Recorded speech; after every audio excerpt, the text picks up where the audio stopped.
ว่าการเรียนการว่าหมายถึงอะไร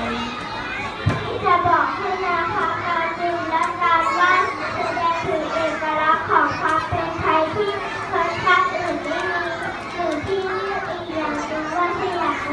นั่นเองด้วยการเรียนและการวาดนั้นถือว่าเป็นของข้อให้เด็กอย่างหนึ่งนะคะถ้าเราง่ายสวย